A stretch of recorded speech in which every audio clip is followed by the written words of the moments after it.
अगदी जलद व अचूक बातम्यांसाठी पाहत रहा महामीडिया 24 सदैव तत्पर। दक्षिण भारत जैन सभेच्या 104व्या नैमित्तिक अधिवेशनाच्या उपाध्यक्षपदी माणगावचे सुपुत्र माजी यशवंत सरपंच अनिल पाटील यांची निवड झाली असून माणगाव नगरीला मिळालेल्या या जबाबदारीमुळे परिसरातून कौतुक होत आहे। दक्षिण भारत जैन सभेचे 104वे नैमित्तिक अधिवेशन रविवार 2 ऑक्टोबर रोजी कोल्हापूर येथे संपन्न होत आहे। या अधिवेशनाच्या यशस्वी आयोजनासाठी विविध गावातील सामाजिक कार्यात अग्रेसर असणाऱ्या आणि समाजाप्रती आदर असणाऱ्या श्रावक श्राविकांवर विविध जबाबदाऱ्या दिल्या जात असतात।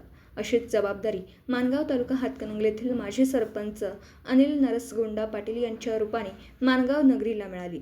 अधिवेशनाचे उपाध्यक्ष म्हणून त्यांची निवड झाली आहे। या निवडीबद्दल बोलताना अनिल पाटील म्हणाले, अधिवेशनाचे उपाध्यक्षपद म्हणजे हे जबाबदारीचं काम आहे। या पदाला पूर्णपणे न्याय देऊन अधिवेशन यशस्वीपणे पार पाडण्यासाठी माणगावसह परिसरातील श्रावक श्राविकांच्या माध्यमातून काम करणार आहे। या निवडीबद्दल माणगावसह परिसरातून त्यांचं अभिनंदन होत आहे। तर मग चला सबस्क्राईब करायला विसरू नका महामीडिया 24 न्यूज चॅनलला। महामीडिया 24 सदैव तत्पर।